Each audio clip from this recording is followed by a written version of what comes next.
Welcome, ladies and gentlemen. Jay, okay, I thought for a moment there you disappeared, but you've come back.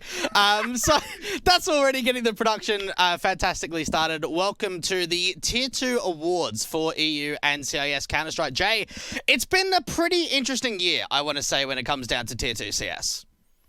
Yeah, I want to say so too. I mean, here's the thing, like, what would you classify as Tier 2 CS? Because to me, I would consider it sort of like, smaller LANs and online events, but the only thing we've had is online events. So everything's been Tier 2 as far as I'm concerned here today. Yeah, it has been a fun year though. Like, I mean, other than, obviously the ongoing global bastard that's been, wrecking everybody right now. Like, it's been actually, like, there's been some fun things that's happened. I obviously, we've been there for the majority of, like, I think most of the Tier 2 year. I feel like, we've done quite a lot now that thinking about it, Yeah, look, I certainly think that, like, you see it on Twitter and what have you over the course of this year, like, the Tier 1, like, talent players, teams, like, all kind of, maybe not so much struggling, but talking about, oh, it's an online era, we're struggling to adapt, but in Tier 2, it's been like this for so long, then, yeah, you're right, we Tier 2, nothing changed. You're pretty much right. Yeah, you might have your local lands here or there, like your local Bulgarian lands, your Copenhagen games, and things like that, but for the majority of, like, even last year to this year, has there been much of a change in terms of the landscape? I don't really think so at all. But anyway, that's kind of a little bit of a different story. We've got 16 awards to give out today, Jay. I'm going to be able to nominate 2 players. You're going to be able to nominate 2 players or teams or whatever it will be. So we'll start off with the player categories. We'll move into some of the teams with roster moves and what have you. Then move into some of the sponsors and TOs a little bit later on. So to start things off, Jay, I want to get your insight to start off with the best young player of the year. Who have you got? I mean, I don't. You seem to stretch my my expertise. Insight is a very, very subjective term. Okay. Which I don't have much. But actually, I think probably the most impressive, like, a young team for me has got to be, like, the Navi Junior side. Yep. I think that a lot of great talents have come out of that, which is why actually both my nominations are for best young player are from the Navi Junior side. Okay. Do you want me to go first place and second, or second and first? Go. What do you reckon's better? Probably second and first, I reckon, would be pretty good. I can do that. Yeah. Mate, it's your show. All right, let's do second and first. So my second place is Monacy. Okay. Yeah. I still don't know how to say his name. I had to spell it apparently because I've got it Monacy on this on this little spreadsheet. But no, Monacy I think is how you say it. Yeah. Because he was one of the guys that I think when we first casted him, he was like one of those talents that we sort of like queried whether or not he'd actually end up being in a respectable sort of spot within the context of this team. Obviously Navi Junior is supposed to like be the feeder team towards the main Navi side, and Monacy is one of those players that I think you highlighted as being one of those like real awesome developing talents. He really impressed me considering I've only casted like one match of his. And watching some of the other performances as well, like he's one of those guys that I feel like has a lot of potential behind himself. Yeah. But I don't think he's got that experience necessary to really be in the first place position. There's a lot of like honorable mentions I think you could put in this position because holy shit, there's a lot of young players in Tier 2. There's a lot of young players. But for me, Monacy has got to be the guy that stood out the most. I think it's just enough for me to just give him like a special sort of highlight mention. Yeah, look, I think he really showed a fair bit this year. I mean, he's what, 15 or so? He's super young, playing in FPL. He seems like playing with a lot of the top guys in FPL. And yeah, I'm with you there. Certainly isn't on my list, but yeah, he was a player that looked pretty good this year. So why don't you move on to who's number 1 for you? Because you said it was another Navi Junior player. Yeah, it's Bit. Yeah, I mean, that makes sense. Yeah. The thing about it is that, like, when he's one of those players that everyone's sort of like, everyone was sort of confused about why he's being brought up to the main Navi side, and I think that's part of the reason why I'm sort of highlighting him as my highlight young player. Yep. Because like you look at him and he is very young, and he was brought up to this Navi roster with a lot of pressure on his shoulders. I feel like he handled it particularly well, even though his performances weren't that great. His match, however, for Navi main team against Fury, though, really highlighted what I think he can do. I think a lot of people would look at that, and I think that in that respect, much like Monacy, he's got a lot of potential. Except unlike Monacy, he's proven that in a Tier 1 environment. So for me, like Bit's the breakthrough talent. Like there are a lot of, again, a lot of people that you could consider to be, in that sort of like category. But I think Yep. for me, Bit's got to be the one that proved himself the most. Yeah, no, I agree with you there. He's the only player, I think, for Navi Junior to actually get a promotion to the main spot, to at least sub in or anything like that. So it's good to see that they're actually using the junior team to maybe see if they can flush out some upgraded talent for this year and maybe going into next as well. My second pick's actually Magic's to come out from Spirit. Now, I know we were talking a little bit about it off before the broadcast sort of started. It was like, is Spirit a tier 1/tier 2 team? It's a tough one to tell. They've been playing in tier 1 events, but at the same time, they've also been playing in tier 2. And Magic's, for me, was a really big player this year. Individually, like, his stats haven't been great. I think he posted like a 1.05 rating this entire year. But for me, he's a player that's like a jack of all trades. Like, he takes all the shit roles. He plays B anchor on Mirage. He does hard lurking on the T side. He can sometimes be an entry, goes 1 or 2nd in. He fills a lot of the gaps on the defense on the CT side. So he's basically the player on the team to say, right, you want me here? I'll do it. You want me here? I'll do it. Because you've got stars on that team. You've got Mir and SDY who are fucking unbelievable. Like, they are so individually sharp. And you just need a player that's like pretty, that can do everything. And I feel like Magix is one of those guys. He's 17 years old. He got picked up in like August, September last year. And I know that we haven't seen a lot from him, but certainly for me, young player of the year, I'm going to give him second over to Magix. Yeah, I think that the issue with taking those bitch roles is that obviously it's a bit hard to weigh up as a result of that. Because, yeah. Like, on the one hand, he's taking the bitch roles in a team that has star players, but that's also, you also do need a soldier of a certain accord. You do need exactly. someone who's going to be able to take those roles. So, like, I guess second place is appropriate for him. Like, if that's going to be your main sort of like factor into weighing up who goes first and second, I'm curious to see who your first place player is really going to be, though, because there's already a bunch of names springing to mind. So who have you got? I've got Axel. This guy's been so great.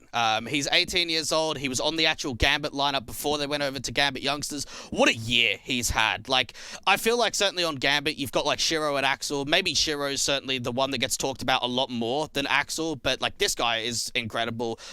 He played 45 events this year. He had 1 negative event, which was like an open qualifier. Outside of that, he's had a positive rating every single event. He put up nearly like 85 ADR this entire year on average, a 1.19 rating, 15th highest rated player in the world, even when you include tier 1 players. So for me, Axel was just such a gun this year. He's like a bit of like a hard lurk on the T side. He can just really do anything as well. If they need him to entry, he can entry. He's not afraid. He plays very solo, doesn't play with the team a lot, and he just finds so much map control. They give him so much space to just do whatever. And for me, like, it's just got to be Axel for number 1. All right, yeah, I can respect that. Again, the thing about it is that like there's a lot of different like young players that have come up this year. Yeah. A lot of different people that have really sort of tried to maintain their spot in the tier 2 regions. Axel definitely. I think there's going to be a lot of awards given out to Gambit players. Yeah. And CS teams. Yeah. I have a feeling that that's going to be a bit of a theme that moves on throughout the course of the day. So yeah, I respect it. I respect it. All right, now moving on to the second award, Best Veteran Player of the Year, Jay. Who have you got for second place there? So, again, I'm going to highlight 2 teams I'm a big fan of. The first one, in the second place position, it's going to be Spero from Vista Krakow. Okay, yeah. I didn't actually realize, because I didn't actually realize how old some of the players on Vista actually were until I actually looked it up. Yeah. Nearing his 30s. But for a 30-year-old guy, he has really been on point. I feel like, and I feel like his involvement in Vista has really brought them up to a really good spot overall. Like for Vista Krakow individually, I feel like that's a team that had a lot of breathing room, a lot of like growing room, and I think that they did a really good job this year in terms of like proving themselves in the online capacity. I think that they just sort of like bit the dust at the very end of the year, which is why Spero only gets the second place for me, because as a veteran, like he's made some great contributions to this lineup. I don't think anyone coming out of the summer would have seen Vista Krakow and thought this is going to be a team that really can rock the world. I don't think anyone would have looked at that and said that, but they've ended up being a team that can do so. And I think part of that is down to Spero's sort of veterancy in server. Well, look, I mean, he's second AWPing. He's their in-game leader. They're a team that consistently made playoffs for like the majority of this year. They had that big run at 9-5-5. Yeah, I think that's a really decent pick to come out from Spero. Certainly a player that in his day was tier 1. I know that he's been down at the tier 2 level for a while now, but this year's probably been one of the best in, I want to say, like 3 or 4 years for him. Yeah, absolutely. And again, I think it's part of the reason why things have been looking real good for Yeah. Whistler. My first place position, though, and again, to go into the theme of the day, which will Okay. be a lot of awards for Gambit, my veteran player's got to be Hobbit in this one. Yeah. I am a really big fan of what Hobbit's been doing to this lineup, and I think a lot of people have got to give him appropriate praise for how well he was able to handle himself in the Gambit project. Because again, the original project was Gambit Youngsters, supposed to be like a younger team. And he's an old guy coming, inserting himself, being a veteran player, a previous, major winner. Yep. And everything like that. So like we've seen a very good we've seen a very good setup from him in the past, where he's dipped off ever since that PGL event. But coming into this lineup, like, man, he's turned it into what was a team with a lot of potential to a team that is now, I think, definitively tier 1 at this stage. Like Gambit are a damn fine squad. And for me, Hobbit's the guy who really takes the award for me on veteran player. Yeah, see, I was thinking Hobbit as well. The only reason I didn't include him is that he wasn't with the team the entire year. He joined, like September, August time? That is the only reason. If he would have joined in January and it would have gone the same way that it did, he would have been on my list for sure. Hobbit just, he transferred a top tier 2 team to actually getting to tier 1. Like, Gambit have really proved themselves as probably one of the greatest tier 2 teams of all time, I want to say. When I look back over the last 3 or 4 years, what team have we seen in tier 2 of unknown players come to this potential? I can't think of one. I really can't. So I think it makes a lot of sense going for Hobbit. I've actually gone for 2 completely different players going into my best veteran. I'm actually going to go Muteris, who's playing on Saw. 28 years old. He's my second place. Look what he's done with that team. I know that we personally haven't had a chance of casting Saw a lot. I think we may have only done one game of them, whether it was a BO1 or a BO3, but he's brought them from I don't want to say a dead scene, but a scene that's not competitive, right? Movistar Riders have got international. Giants has lost their lineup. You've lost players like Mixwell. You're thinking, right, from that Iberian scene, who have you actually got? Well, Saw's really starting to come alive. They were ranked 72nd at the beginning of the year. They've now broken through to the top 30. They've been ranked 25th for 3 weeks now. They had a really deep run in DreamHack Open November or December, where they even went to the grand finals against VP. So for that reason, Muteris has kind of turned I don't want to say turned the whole scene around, but brought life to the Portuguese CS scene and actually come with a really decent lineup at the end of the year. Was he on the team for the whole year, though? The whole year, joined in the 1st of January. Yep. Oh, literally on the new year. Oh, I kid you not. I kid you not. The 1st of January. Fair play. That's... Actually, no. I can see where you come up with that one. I think that's actually a respectable sort of a pick. Actually, again, I personally wouldn't have if it was the case we were picking the top coach. Yeah. The year, and in case Muteris was in a coaching role and given those results, I would have said yeah. Possibly, probably. yeah. The elements there probably shouldn't have really made top 30. So that's part of the reason why I disagree on that one, and the reason why I'd rate Hobbit, because Hobbit brought the team up as an IGL and as a veteran player into a tier 1 perspective, where I don't think Saw's quite up to that angle yet. But I mean, you're right. It's a bigger jump to make. Yeah, they had 8 grand final appearances. They won 4 of them. It was actually a really close second for me. I was tying up between Muteris and Sofix a lot over the last couple of days, because in terms of where they've brought both of their teams, I thought it'd been very close. The only difference I had for Muteris being higher was his individual stats. I think he posted an 1.09 rating, where Sofix was down at 0.84 or 85, so it was a lot lower coming out from the 2 in-game leaders. But yeah, I've got Muteris as my second. My first pick, I'm actually very surprised that you've overlooked this player, because I think he is without a doubt the best veteran player of the year. It's got to be Zori. 27 years old, he's been around the Finnish scene for an incredibly long time now. He's been on Havu for a couple of years. This guy bangs. 1.18 rating over the course of this year. He was filling in for SJ over the last couple of months, and he's just had ridiculous stats. He's played 27 events this year, only had 1 negative, and in all honesty, with a team that had so many roster moves, they lost... who did they lose? Okay, no, they picked up X7, they lost Saw, then they picked up Ariel, they picked up Yemi. We saw a lot of roster moves coming in for Havu, and he just delivered the entire year. Okay, I think in terms of like an individual performance, I can see where you're coming from with Yeah. that. That was I more don't based know, on the but thing is performance that- element, yeah. Yeah, but the thing is that Harvey in general have been so up and down this year. You know, like True. they've had Very some much so. good results. You're right, but I don't think. It's weird, man, because like just rating up finished teams, like, you know, by comparing to where they're at right now, like it's a bit weird with Ents being in the mix. So like I guess Harvey sort of takes a back seat in terms of name value. Yeah. But I think again, you know, they've had some great results. You know, like, I think the one thing I actually I had considered for one of my matches of the year was their result at the FunSpark qualifier. Yeah. Know, that was one thing I didn't expect them to go so far on. You know, and the same thing with some of the other tournaments they've been a part of. The thing is that it's exclusively like local tier 2 success in the Nordic scenes and such. Yeah. And while they have had sparks of international brilliance, I don't think it's been maintained to the consistency that some of the other teams have had in the tier 2 sort of scene. Yeah, look, in comparison to my second pick, like, it's a big difference. Like, Muteris was very much more in terms of the teams actually winning and getting progression. Havu didn't do a lot this year. Like, they really didn't get any... I don't think they even won an event. They didn't really do well. But from an individual standpoint, for a veteran player like Zori, I think he had one of his best years yet, which is kind of surprising when you've got a lot of roster moves and you're not winning events. So that's going to be my pick for Veteran of the Year. What's the next category here? We've got Most Improved Player, Jay. Now, I have a bit of a feeling we may have the same people here, at least for one, but I'll let you start off with your second pick.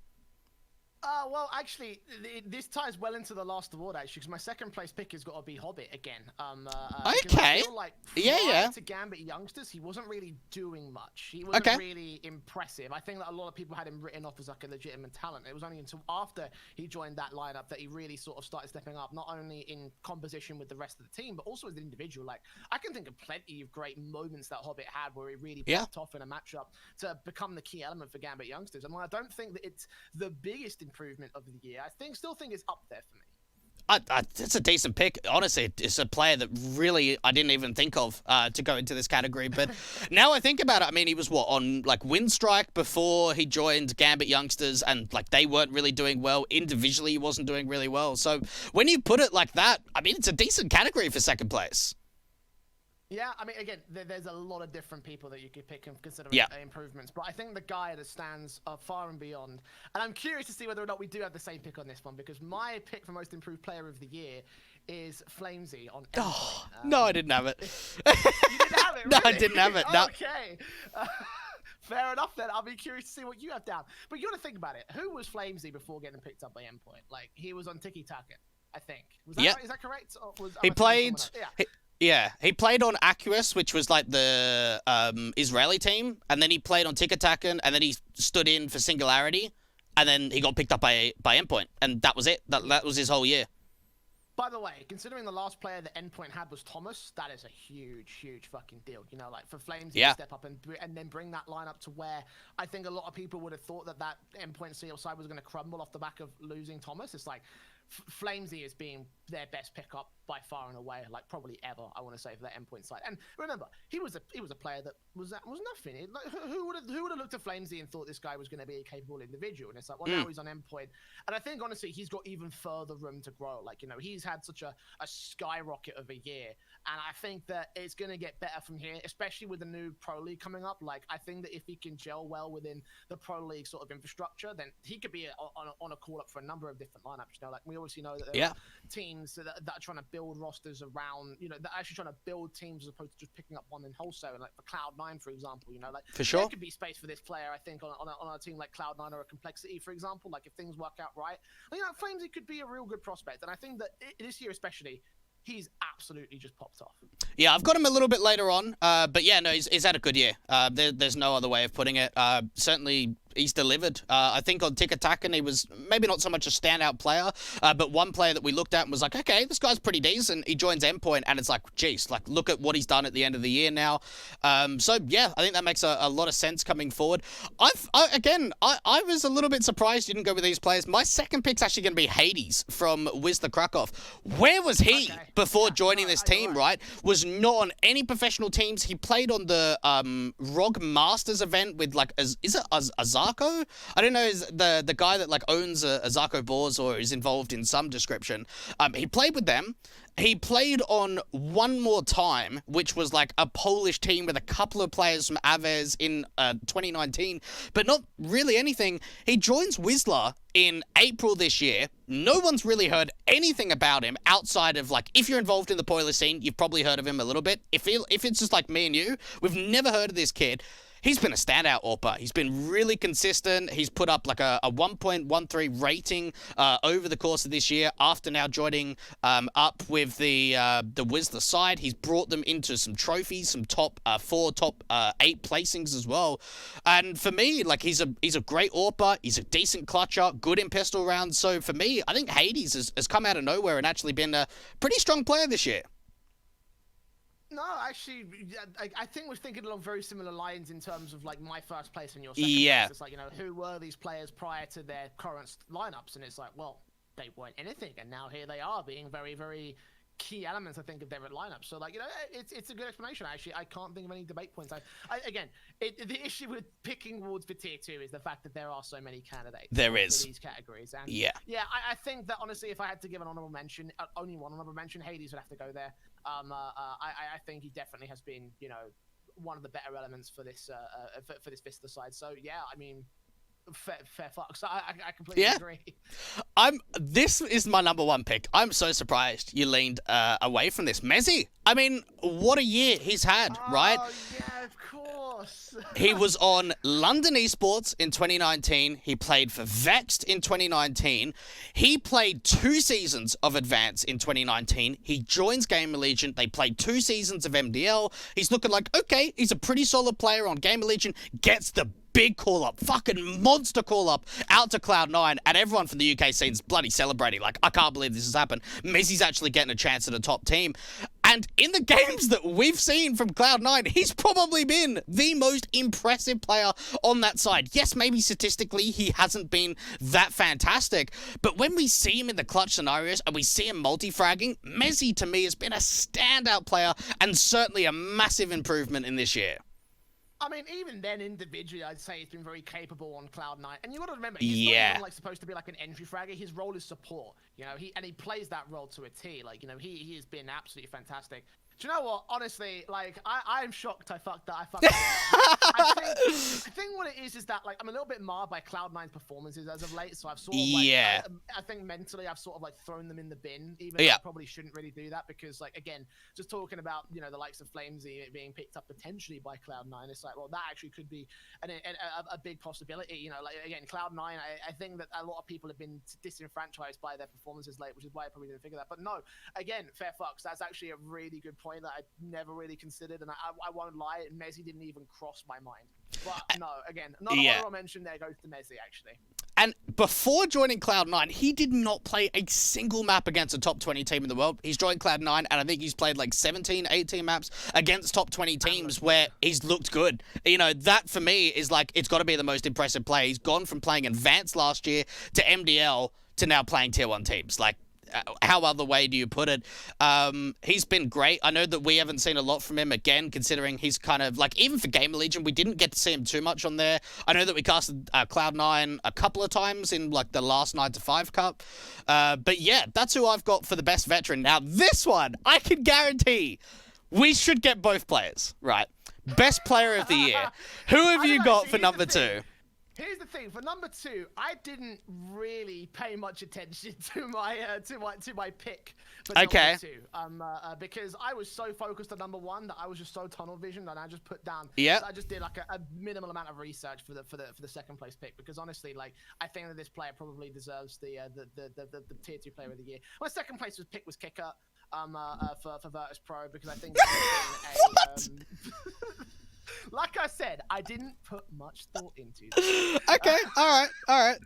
Just because I think his little bit of improvement has sort of like helped that roster, but I think it's an improvement across all levels. Again, I didn't think much about my second place pick. All right. My first place pick was Shiro.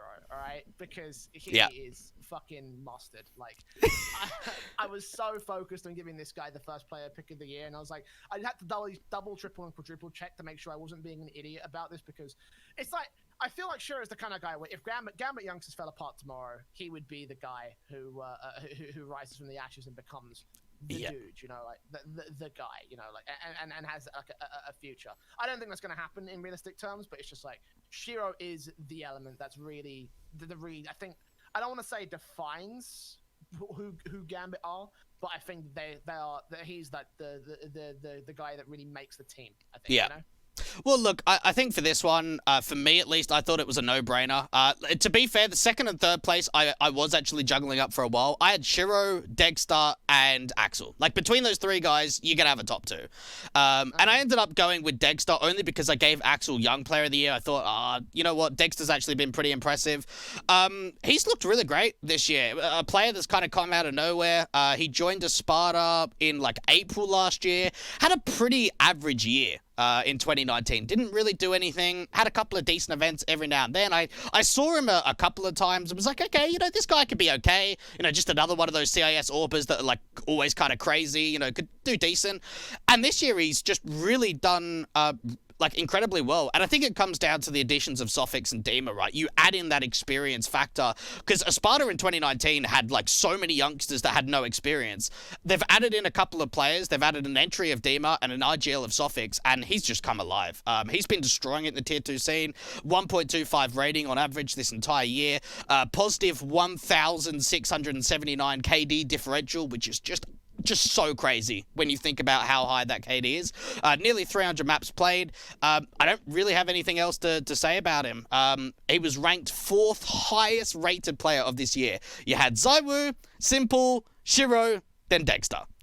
So he's been an absolute gun this year, and my number one has got to be Shiro. Like, you can't have him. It can't be anyone else, you know? Like, yeah. Who the fuck else could it be? Like, there's just no way. Shiro's a monster. Shiro's a monster, and he's gonna have a good future, I think. I feel like he's got, like, you know, I think the only thing that's, I don't know if his English is any good. I don't think so. Because I saw an interview with him, and yeah, he did not speak great English. Yeah. Well, here's the thing: if he learns English, he's got a great future in international Counter-Strike, straight up. You know, for sure. Straight up and out. You know, and he could slot into any team and make them better if he can just work on that communication skills. So yeah, Shiro, there was going to be no contest about that one. You're right. We picked the same first place, not the same second place.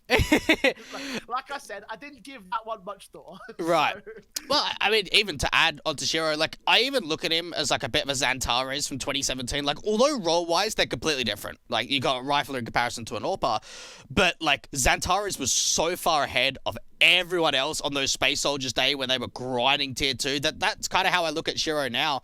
A lot of people have been saying, like, I've seen in some of the top tournaments, like the ESL ones and IEMs, like, oh, you know, this Gambit, like, whenever they're playing in it, like, oh, you know, we've seen them in tier 2, like, absolutely slam it out, Shiro too, but what are they going to do at tier 1?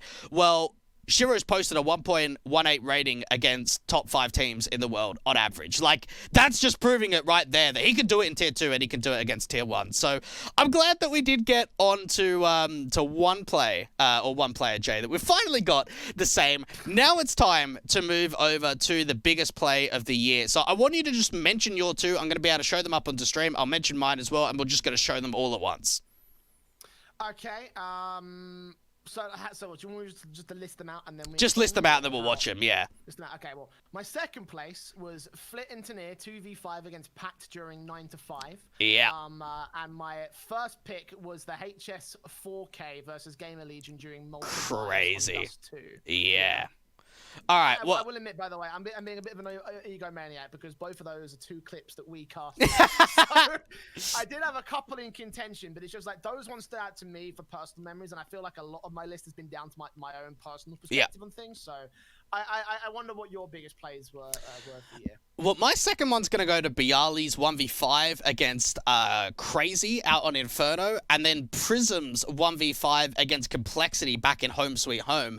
And an honorable mention, another game that we did cover together, was Ponchek's Ace on Mirage. We only saw that very recently in 9 to 5 7 against K23. So I'm going to play them up on stream so everyone can actually see them rather than us just talking about it. So I'll start off, Jay, I think, with the Forza 2v5.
I don't know if you got to see them on stream, Jay, but I did. yeah, geez, they were pretty nutty.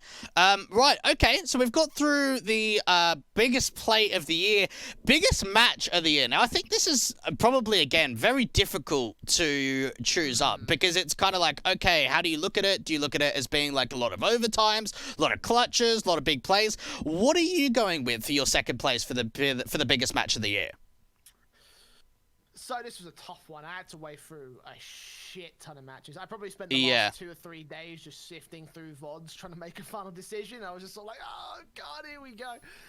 My second place pick has got to be Gambit versus Virtus Pro at the DreamHack Winter semifinals because I thought that match was a bit of a nail biter, honestly. I think that again, it's one of those things where you mentioned is like Gambit did so much at tier 2. Can they do it in tier 1? Then we wouldn't consider this to be a tier 1 tournament, but it is definitely a step up compared to their recent sort of performances. And these are both teams that were on the upward trajectory by this point. So I feel like coming into that matchup, like they had a really what's the word? It was almost like a fated sort of rivalry, if you will. Like I don't think they met prior to that point, if memory serves me correctly, either, or at least not in a very, at least not in a very sort of like abundant capacity. So seeing these two teams up against each other, it definitely felt like it was going to be like a good matchup from the start. And even though I think map 1 was a bust, like map 2 and 3 definitely became classics. I feel like in tier 2 Counter-Strike, and it definitely like had me on the edge of my seat, especially during the waning moments and the waning few rounds of that matchup. So definitely one that you can go back and watch. Second, my first place pick, we're again going back to my own personal experiences, being a bit of an egomaniac, was actually I think you might be pretty surprised at this one. Actually, I went for Vista versus Mad Lions at 9-5 5-1. Yeah, that was a good game. It was a good game. I think a lot of people didn't expect it to be nearly that as good as it was as well. But the overtime, by the time we hit map 3, got real fucking tense, real fucking quick. Yeah. And it was just like, okay, this one is slated to be a classic. And with Vista coming out on top, I also feel like it was one of those matches that it was era defining for this team. It was one of those matches that you look at and you think, okay, this is quite a big victory in the Vista playbook, if you will. Yeah, look, I think both of those, I mean, we casted one of them, I watched the other one, so I definitely remember both of those games. Certainly not, I mean, at least somewhat kind of what I've chosen here. Not in the same lines. I've mainly tried to focus in more on the tier 2 events, but maybe some better teams. So my second pick's actually going to be Gambit versus Godsend in the 9-5-4 grand final. I don't think we covered this game, but I was watching it. We had double OT on the first map and single OT on the last, I think it was. So it was a really close affair. It was one of the first times we'd actually seen Gambit like face off against, you could kind of say a tier 1 team, like a top 20 team in the world at least at that point. And so for me, that was a really big game. It was like Gambit's first like big taste of, okay, like we're getting some success here now against some of the top teams. How much further can we go forward? My number 1 pick actually is another game that we casted, Jay. Nordavind versus AGO for the grand finals of week 1 of Multivibes. That was the first week of Multivibes of the 10-week campaign there. I thought AGO was on a really big rise. We saw MHL, especially in the summer, look really great. I think this was the prime of Nordavind where NATO Safix was really banging out with the AWP. We saw HS being a really good clutcher, really like a solid player on that team. You had Harry in there as well. And for me, just that game was like two teams coming into their prime, looking really good in the summer, and just a really great grand final. We saw lots of clutches, lots of big plays, 3-map affair, double overtime in the last map of Dust 2 as well. So for me, yeah, I think best match of the year has got to go to that one. I mean, I respect it. I think the issues with me is that actually I never got around to catching up with those grand finals because I was so swamped with VODs. Definitely was a case of things that I could remember off the top of my head. Okay, I remember this match being particularly good, so let me rewatch that one. And the issue with the Godsend Gambit one was the fact that I actually couldn't find the VOD for that anywhere because I didn't watch it live. Okay, yeah, that makes sense then. That's the difficulty with picking best match of the year. It's like it's not quite like a tier 1 thing where it's like, they're on everyone's talking YouTube. about this Yeah, one or match, it's on everyone YouTube, knows you about go it. back. It's very Yeah. difficult to document things. So, like, at the end of the day, like, that's just like a primer, I think, for everybody out there. If you want to watch some good matches, if you want to see some, some of what Tier 2 was able to present, that's a good starter, I think, for where you want to go from there, because there are so many contenders to this one, and unfortunately, not a lot of them exist anymore, which really sucks, man. Yeah. There was some sort of archiving solution in place from a lot of TOs, but it's only their own discretion at the end of the day. You can still watch the Gambit VP match and the Vista Mad Lions match on Twitch and YouTube as of right now, if memory serves me correctly. So if you want to go for those ones, you can definitely do so. I don't think your ones are still probably not. though. Yeah, I don't think so. I mean, unless you want to make our private mods public, in which case, violate whatever copyright law you want to do so. That's on you, not me. Right, jumping forward now, the next award, biggest upset of the year. Now, I have got to say, we should have both of these. Like, to me... I don't know if we will, though, because, like, I had to think long and hard about these two, because there were a lot of upsets this year. All right. I mean, when it comes down to individual matches, like, there were some ones where you have to consider real hard about them. What tournaments did you have for your biggest... I mean, don't name them right now, but I just want to get a primer for exactly whether we... Oh, Tier 2. Tier 2 events. Like... So, like, what? Like, what events specifically? Oh, these were both 9 to 5 events. Both of these matches. Okay. All right. Okay, then. Fair play. Yeah. All right, then. Well, my second place pick, I think you probably got this one down in one of your first or second place picks as well, was Forza versus Cloud9. Okay. Yeah. The thing about it is that I feel like it's only big because it's Cloud9. It's only a big because it's Cloud9. I think that the results of this team put into context does not really bode well for the actual team itself. You know, like it's not one of those things where it's like you're looking at it thinking to yourself, okay, yeah, Forza, you know, I think a lot of people definitely expected Cloud9 to take the win, but I think looking back in retrospect, seeing what Cloud9 have accomplished, yeah, it's one of those upsets that sort of makes sense by connecting the dots looking back, if you will. Yeah. I was just going to say, I'm going to disagree with it to an extent, right? Like, I think Cloud9 are a Tier 1, they've got Tier 1 players, but they're not playing at a Tier 1 level just yet, or at least consistently, in terms of getting results. I think that Forza have been one of the top teams in Tier 2.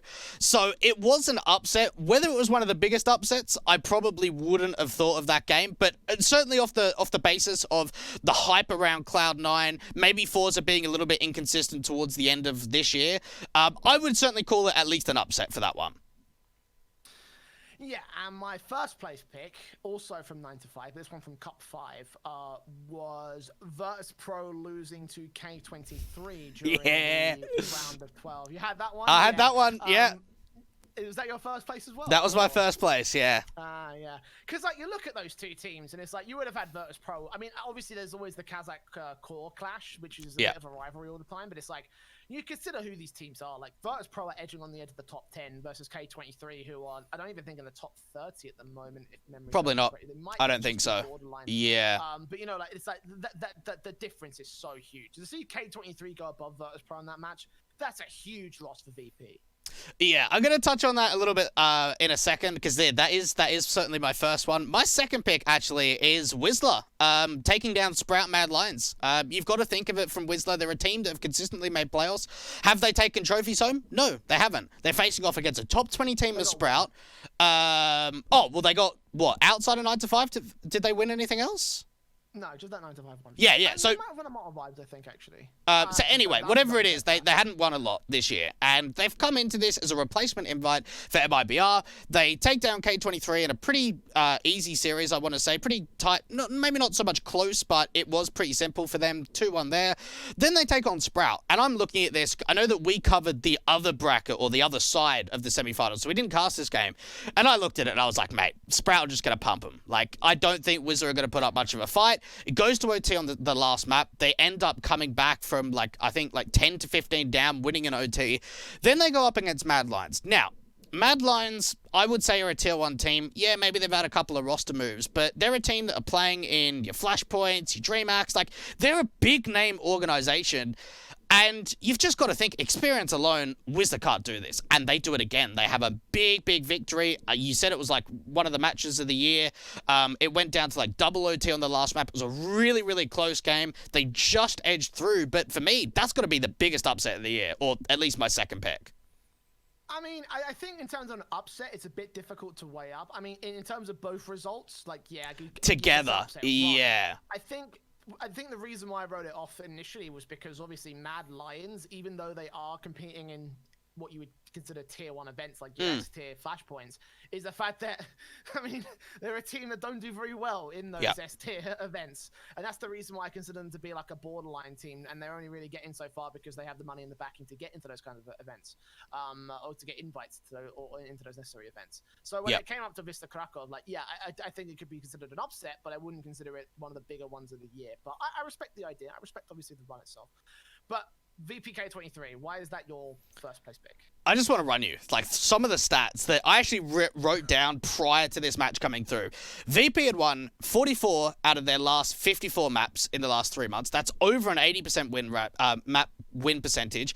They're on a 20-game winning streak, which was 19 best of 3s and 1 best of 5, which was Giants, Na'Vi Jr., Hellraisers, AJF, Avez, Endpoint, K23, Godsent, Espada, Saw, Na'Vi, Cyber Legacy, Heretics, Forza, Na'Vi again, Nemega, LDLC, Azako, Boars, Little Mix. And you're like, God, I need to take a breather here. Like, God, how many teams have they beaten? Head-to-heads, they've not even been close. It was 6-0, 3 best of 3s in a row, going the way of VP. I don't even think double digits was on the cards for most of them. K23 come in, they win 2-0. Like, how else do you say that, right? That is such a big victory for K23. In that game as well, they played so incredibly well that I don't even think it was VP playing poorly or anything, but that was such a big upset. And yeah, we both had it as number 1. Yeah, absolutely. Like, they had no right losing that match. Like, there's just end of discussion. Like, it did.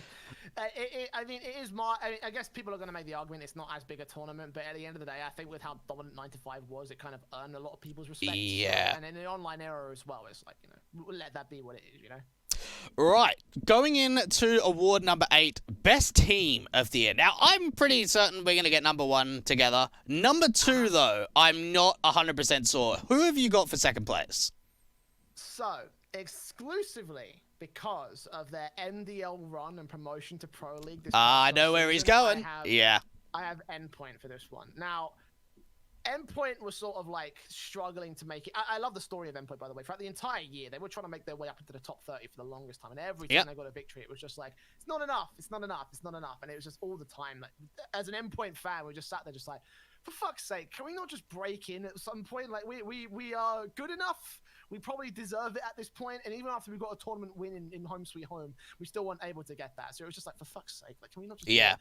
But, when the signing of Thomas came and he was taken away from this lineup, and then when they got Flamesy, it was very questionable about this team. But having seen them in the recent season of MDL and their run through playoffs into the top spot as well, this team is mustard. Like, you got to think about it, right?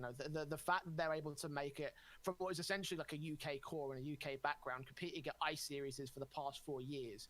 It's like, this is a team that you would never have pinned to be in a Pro League level, and here they are right now at the top end of the scene, going about as far as they possibly could in a lot of cases, maybe even to go further. I don't know. We'll think about that one. But, like, their run is definitely one to be recognized. I think that they've been in that top 30 borderline for the longest time ever. I don't think they're currently in that. Actually, let me I can actually verify this real quick. They might just be in top 30, like 29th or 28th or something. No, they're not. They dropped out again. Yeah, well, there you go. But I think that because of their run at the end of the year, like, it just edged it out for me. Just because they've now unofficially graduated from like the tier 2 region, and now they're going to be in a tier 1 tournament. I'm going to completely disagree. I had 4 teams on my cards for best team of the year, and Endpoint weren't even close. Like, of course, don't take away, like, their MDL run to get into Pro League's massive, and like, I give the biggest of praises for them. But what have they really won this year? They won 2 seasons of ESL Prem. Fucking nice one. You did it locally, where you guys absolutely obliterate the UK teams. I don't think Prem counts. It doesn't really, right? Not when you think of the international landscape at Tier 2. They won MDL to obviously qualify, and I think they won one other event, and that was it for the entire year. So for me, like, they were certainly a very decent Tier 2 team that were certainly towards the front end of it. But for me, they didn't win enough, and they didn't have enough grand final appearances for me to be able to get best team of the year over the course of what they've done. But look, you are right. That run to getting into Pro League, that's got to be one of the biggest achievements Endpoint have probably ever had under their CS banner. Yeah, absolutely. For my first place team, I think this is going to be an obvious pick, isn't it? Yep. It's Gambit. Yep. It can only be Gambit, I think, from the Tier 2 region. I was sort of juggling between them and Virtus Pro on the basis of Virtus Pro, but I don't know if I think when it comes to Tier 2 teams, like, I slide them out. Yeah. I feel like they're more like Tier 1.5, so it's like it's a bit of a weird one. So I was like, I'll cancel that one out and I'll give it to Gambit instead, because I also think that Gambit can also go higher than they can. Pro at the moment. Like, they started at a very low position, they've made their way to, I want to say, a bit higher. I think that the rankings don't do Gambit's position justice, because I believe that they're only 15th, whereas VP come in at 12th on the rankings. For me, it's got to be Gambit going as the team of the year, because like they just look so white hot right now. Yeah, look, there's no argument. Absolutely no argument that Gambit are number one. My number two pick, I was weighing up between a Sparta, Sprout, and Forza. Between those three, I had a really tough time. I was thinking of bringing Spirit into the mix, because I did mention Magic's a little bit early on, but I was like, again, they're one of those teams that I think is like borderline tier 1, so I want to push them aside. For me, Sprout, they did well in the sense that they got a couple of MDL victories, I think in Season 33 and 34. They did okay at Cologne, but again, nothing really too big there. Sparta were a very consistent top performer in Tier 2 Cups. It sucks that the draw, they kept getting like VPs and Gambits and teams like that in the playoffs that like they never got further. But for me, it's got to be Forza. I think that they have been a team that maybe they've been certainly inconsistent over the year, but what Tier 2 team isn't inconsistent, right? They played at 2 S-tier events of Pro League at the beginning of the year and Flashpoint, and 6 A-tier events, and out of all of 8 of them, 6 of them they had to qualify through. They didn't even get invited. So open quals and closed qualifiers, they came through. They played in 8 grand finals. They won 3 of them, 3 weeks of the Malta Vibes. So for me, like, Forza was just, it was a difficult one, but that's certainly going to be my pick for second.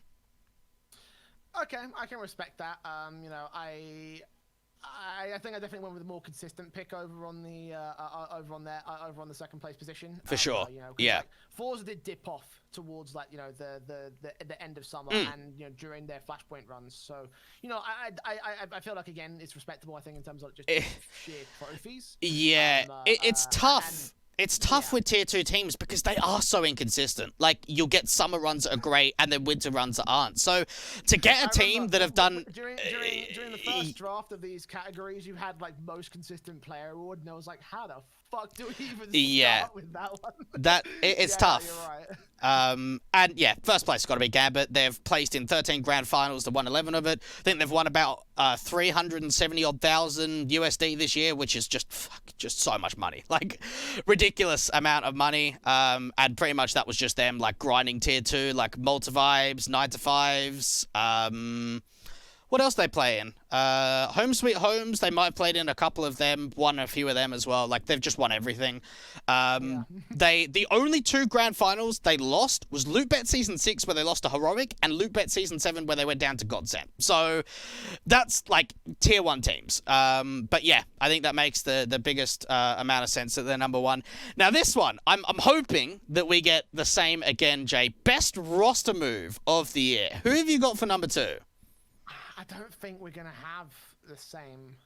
Really? I feel like we might have similar, or like we might have had some thoughts about who was going to be the best roster move, but I feel like we're going to have very different ones. Because my second place was Flamesy to Endpoint. I got it.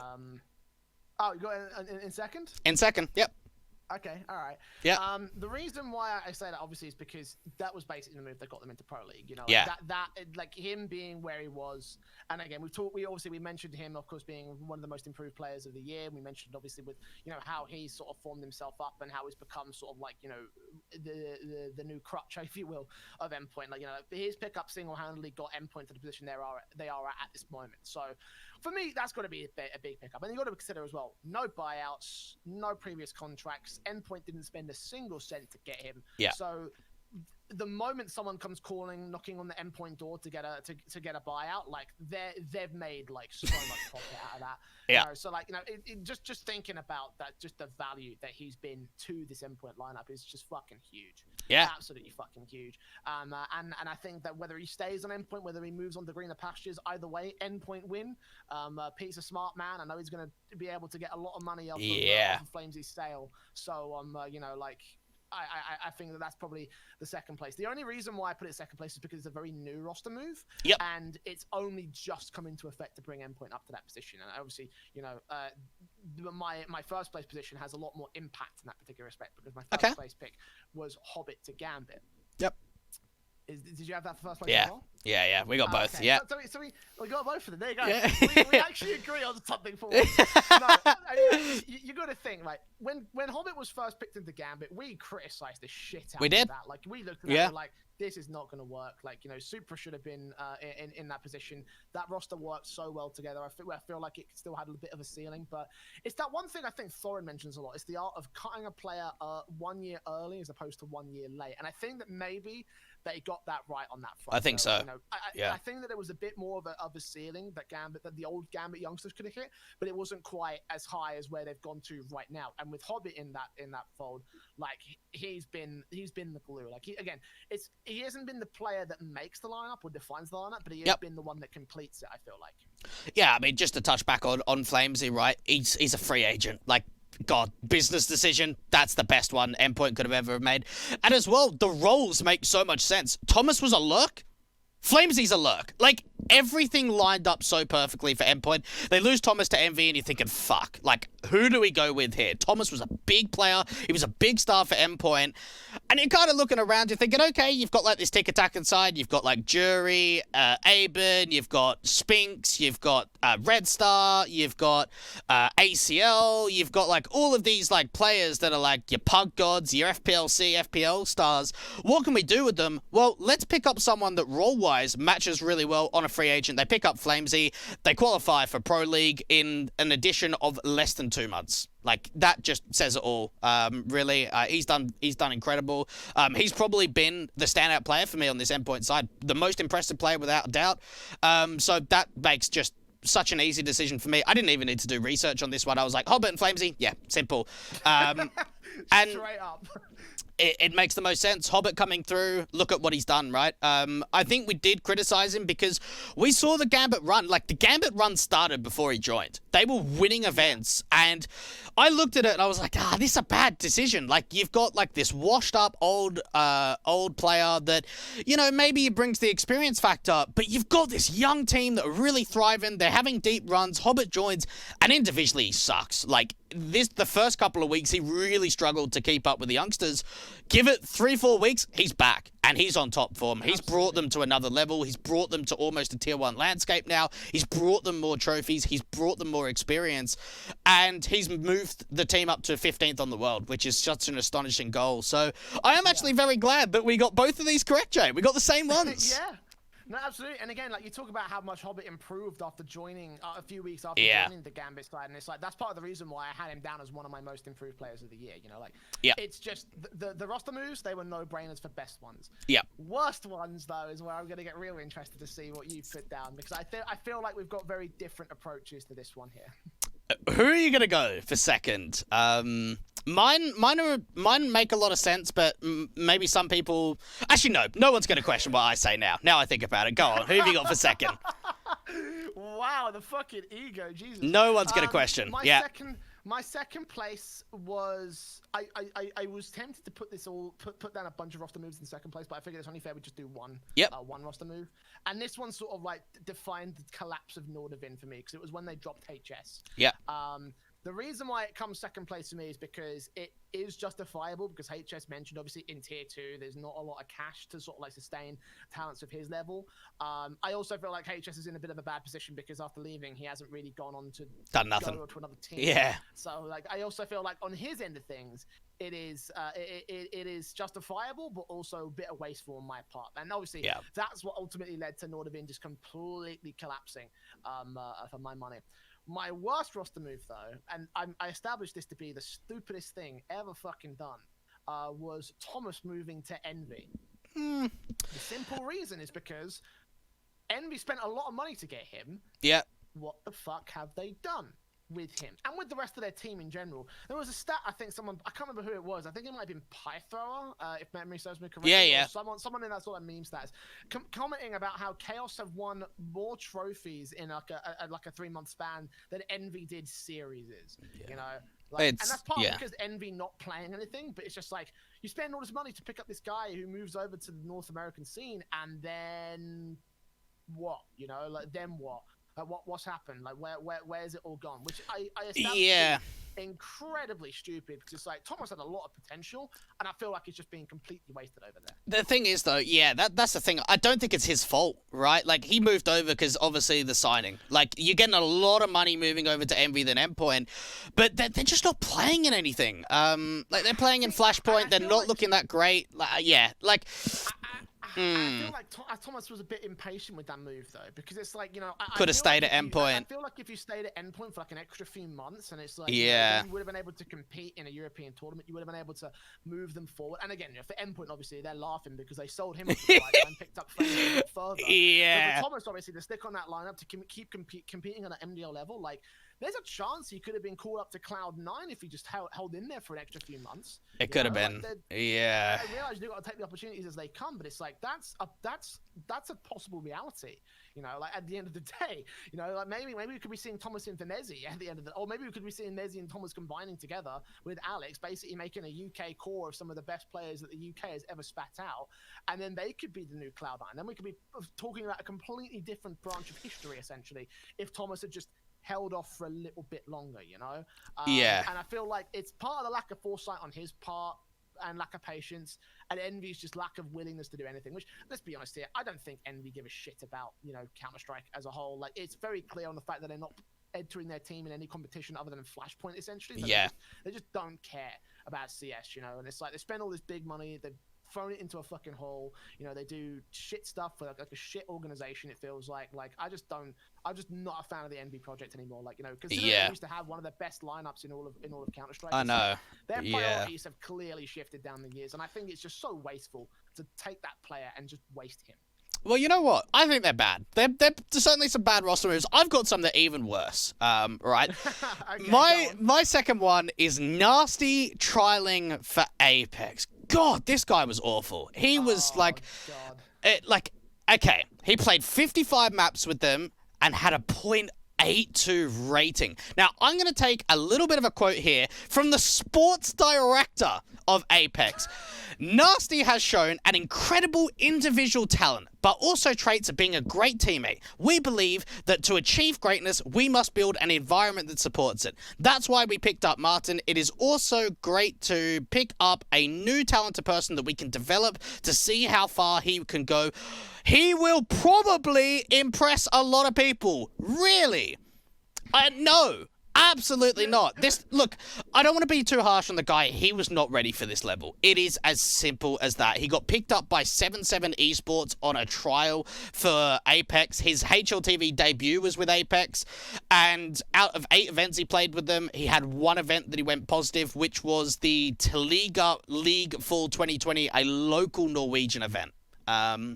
He did not do great. He really, really struggled. When I looked at this move at the first glance, I was like, why are they picking up this guy that no one knows anything about? And it didn't work. I don't expect it would have cost a lot, right? If it's a guy that's really unknown and he's on trial, it probably wouldn't have cost a lot to get him, but that was a big flop. My first place one, I'm actually very surprised you didn't lean at this, was adding DGL, adding Snappy, adding Rigcon, and adding Spinks to Contact. What the fuck happened to this team? Oh, again, I feel like I did a similar thing with Cloud9. I just threw that team out immediately. What happened at this team?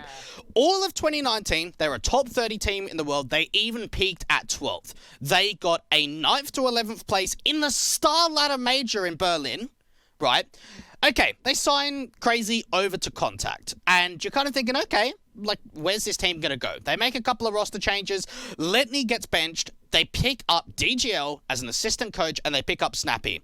Now, from here, they failed to qualify for CS Summit, FunSpark, and DreamHack Open full, and they came dead last in week 9 of Multivibe. So you're kind of thinking, all right, this has gone pretty shit. There's no other way of putting it. Let's go and add a couple more new players. Now, we saw Spinks playing on Tick Attackin'. We didn't see Recon. He played with Mix and Secret, a big FPL player.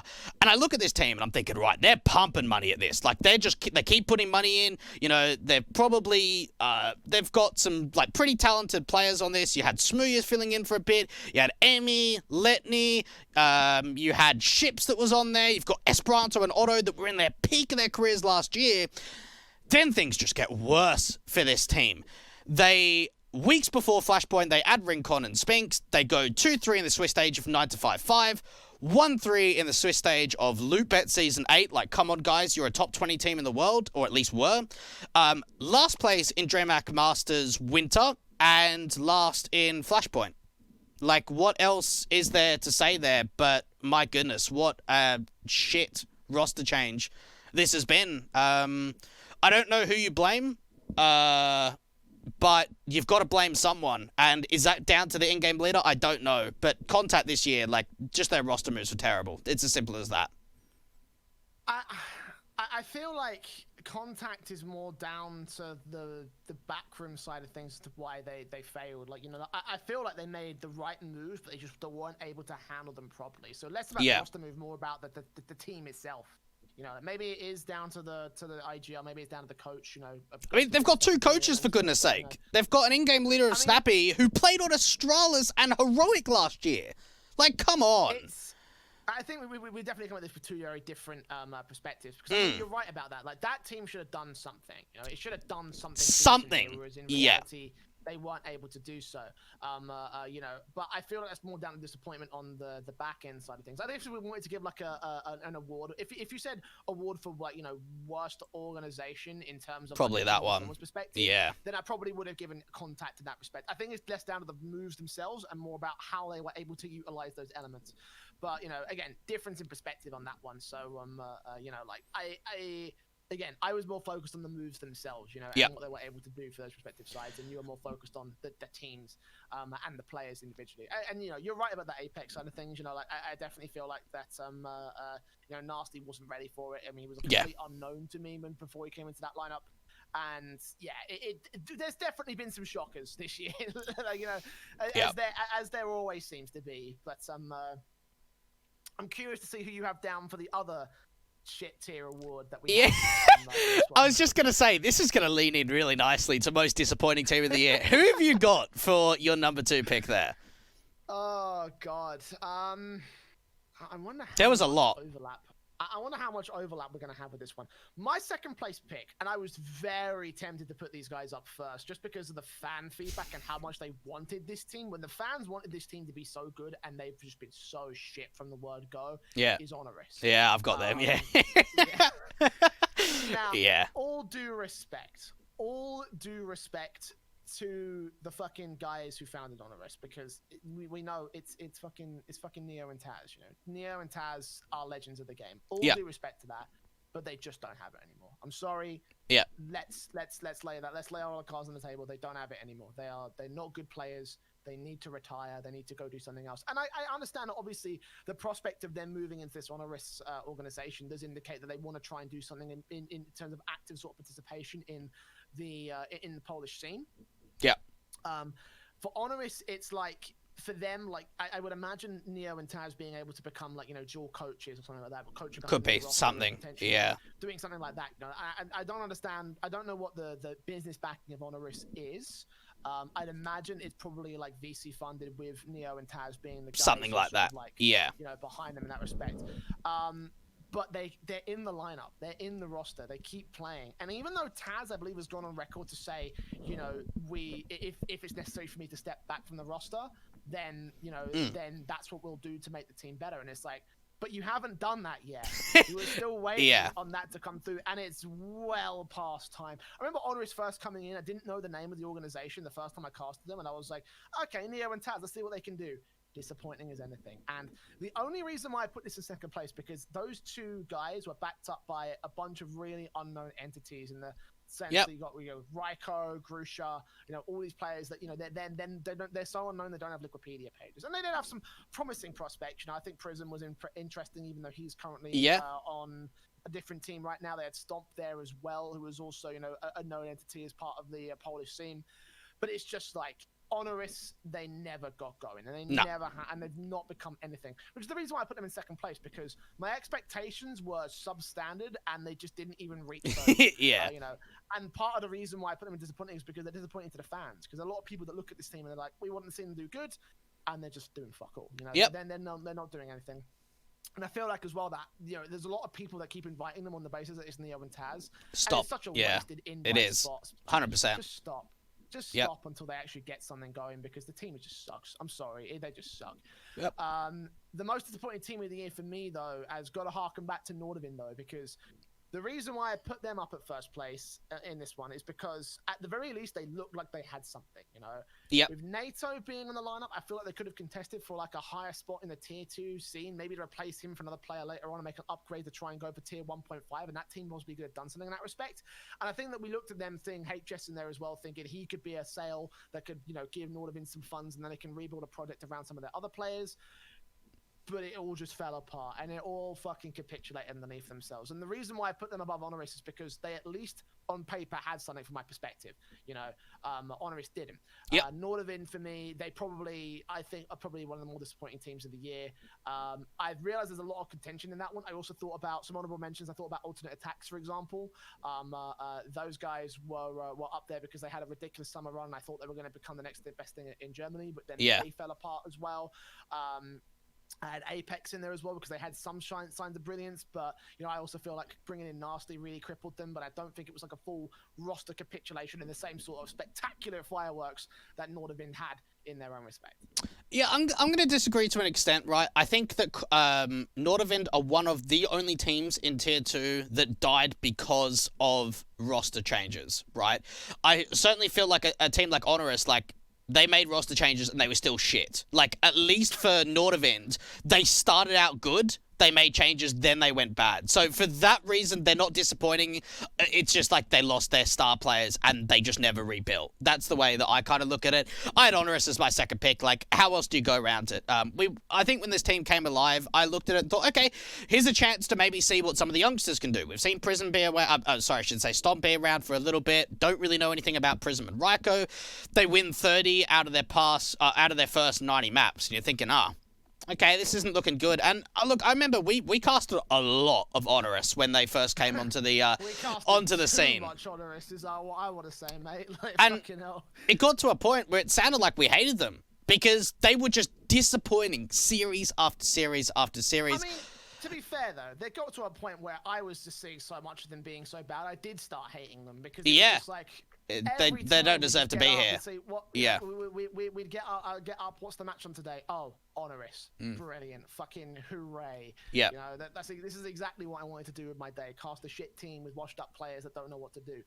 It's just like they're kind of a point where it's just like, again, it's part of the reason why I say stop inviting them, because it just becomes a chore at a certain point to watch this team. Like, you have to be such dedicated Taz and Neo fans to want to see this team just suffer.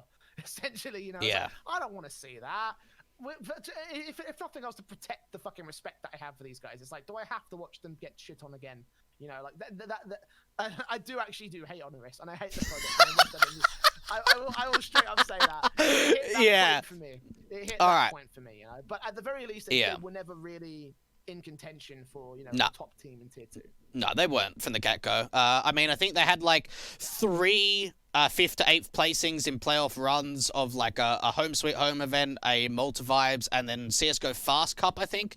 Then they made some changes. They brought in, they got rid of Stomp, or they kicked Stomp and Prism. They brought in, Organiser and Asus. I don't know. I haven't casted the guys since they picked up the 2 new players.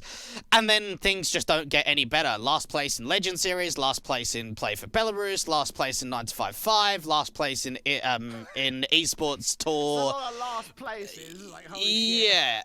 The only thing they did well in, which was actually recently, was they had a semi-final run in the Polish esports autumn event, but they actually beat Aves to go on to lose to Pact in the semis. And that one, I actually watched the game against Aves, and they actually looked decent for the first time in God knows how long. That was only like maybe a month or two ago.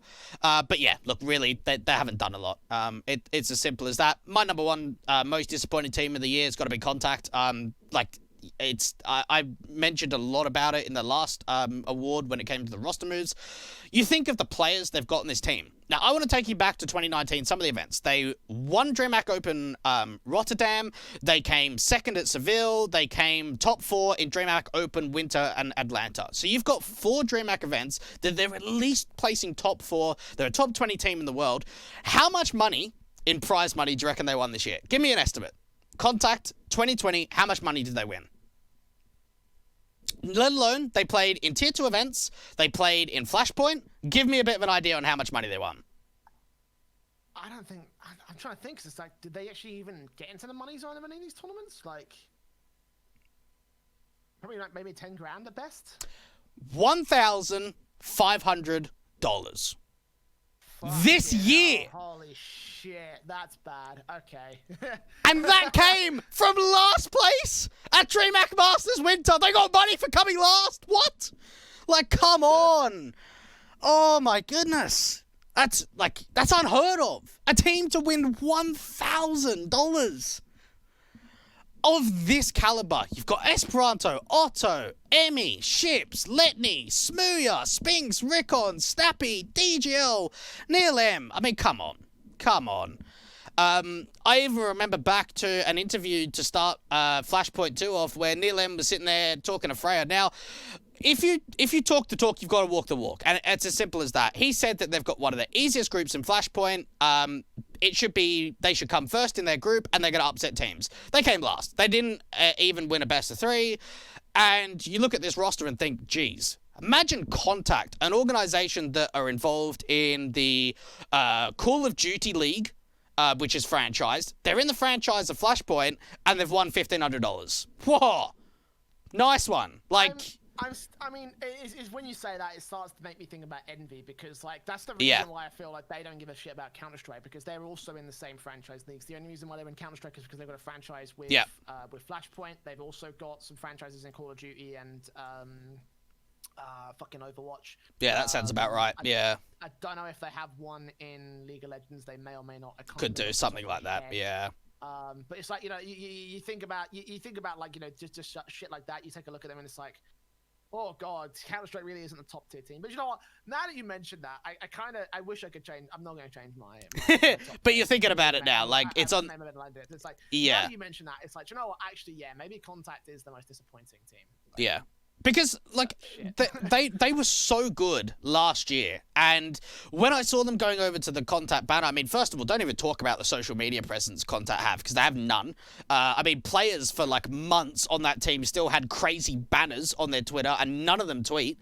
So, social-wise, no one's doing anything. I think Neil M's probably the only one that's actually attracting attention because, you know, I don't want to say he's got a big mouth, but he's not afraid to, you know, say good things about the team. And unfortunately, that hasn't quite happened. You know, I've got a lot of respect for Neil M in the sense of what he's done with this team last year, but this year's been a flop. Like, there's just no other way of putting it. This has been a terrible year for this team, and they've now all been free agents, right? Contact are looking to explore new options with new players going forward. So that's how much of a flop it is that they say, you know what, if you want to leave, just go.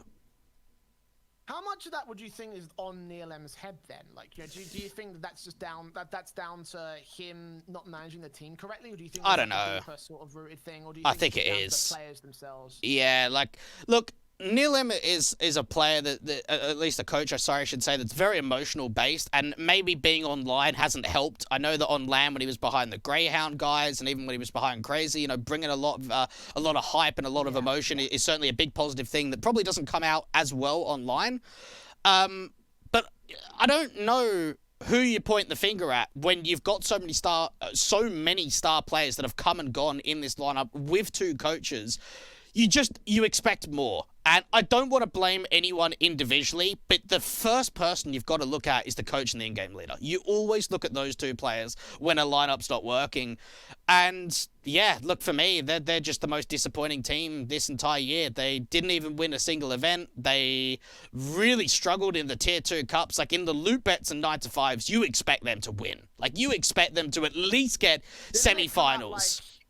15th place in like one of the loot bets or something like that, which is like stupid. Same as 9-to-5. They went out in Swiss in 9-to-5 loot bet, and they had a last place finish in one of the Home Sweet Home Cups as well. So yeah, I think that really paints a big picture for that team. But anyway, I think you have painted a picture to if I could change my shit, it would be stupid, but I can't do that. I think we've ragged on them enough, though. I feel so. You know. Do you want to move on, or do you want to? Yeah, let's move on. I think sticking the fingers in. Yeah, I don't want to be too negative. You know, this is a bit more positive. I think we've got all the negative ones out of there. Deepest run in a Tier 1 event. Who do you think capitalized on that? Because we did actually see some decent Tier 2 teams having some decent runs. We did. So I've sort of counted these guys, but sort of not. Right. Because they don't play in Tier 2 events, but they also don't do amazing at Tier 1 events. So I sort of like, I left them out of my Team of the Year comparison, but for the sake of this event, I'm going to include them because it's Virtus Pro at Flashpoint 2 is going to be my second place pick. Yeah, okay. On the basis that they won the event, you know, like they do look great. They looked amazing. They were competing at Tier 1 events. They were looking on all right squad. The thing about the reason why it's come second place for me, even though they won the whole thing, the reason why it's second place for me is because the lineups over at Flashpoint 2, they weren't exactly amazing, you know. Like I obviously, like, I love the Flashpoint project as a project, and I love exactly who they are, and I want to see where they go in terms of expanding things, because I feel like that Flashpoint could actually be a really viable sort of league going into 2021, especially when they can get off the ground and start doing their LAN league play thing, which is what their plan was for 2020. But it's like, you think about the teams that are actually on the field for this tournament, and it's like, you've got Fnatic, okay. They're good, actually. That's one of the best teams, I think, in the field. OG, that's also pretty good as well. Big, as of recently, been particularly okay. And then you've got MIBR, who literally just formed up. Mad Lions, who are in shit form. Gen.G, who are not even in a proper roster. Couple of stand-ins, Cloud9, Bit the Dust, Contact, we've already put the boot in against those guys. Dignitas, washed. Envy, don't give a shit. And then we've got the two qualifier teams who are Forza and Virtus Pro. So it's like, you know, you think about them, and it's like, did VP even go... I mean, they went through Fnatic during the upper finals, I remember that much at least, and they got through Big as well, but Big, I don't think at that particular period were the powerhouse team that they really are now. So... And yeah, they have some legit victories in terms of beating Fnatic and OG, who easily, for me, were the top two teams in that entire sort of like tournament. But like the overall field just wasn't quite, it wasn't quite there for me to give them the first place position. I feel like if they'd done this at like, you know, any other like top tier team, like in the ESL1, for example, with 12 teams, I would have said, okay, yeah, that's the tier 1 proposition. You know, then that would have been the first place pick for me for Virtus Pro. But the fact it was Flashpoint 2, it doesn't make me do so. My first place pick, before we get to that, actually, I want to give a special shout out to New England Whalers as like my honorary pick. I know we wanted to keep away from the North American side of things because we're just mostly European based. But it's like working IEM New York and doing that RMR event for them, for the New England Whalers. For sure. That was a roster we thought were going to have a real rough time. We said there's upset potential, but in realistic terms, they're probably not going to do much. And then they made playoffs, and I think they eliminated Chaos, if I remember correctly. Yeah, sounds about right. Yeah. So they had a really fucking good time, and that works for me. You know, I want to give him credit on that particular respect. But my first place pick has got to be when I can bring up I'm trying to bring up the Wikipedia page so I can 100% make sure that I've got my stats right about this. My pick for the first place has got to be to the DreamHack Masters winter run from Gambit. Because for the reasons why I explained, obviously, with the reason why they didn't, the boys over at Virtus Pro did not quite get the first place, because the level of teams here was so much higher. You know, you've got Astralis, you've got Complexity, you've got Tier 2, you have Liquid, you've got Fury, you've got FaZe, you've got Heroic, you've got Mouse Sports. You know, you've got Big Spirit, names, obviously, who are like the Tier 2 invite alongside an Amiga, who were replaced in the invite, who also were doing okay at that time. Yep. And you know, then you've got Contact's not great.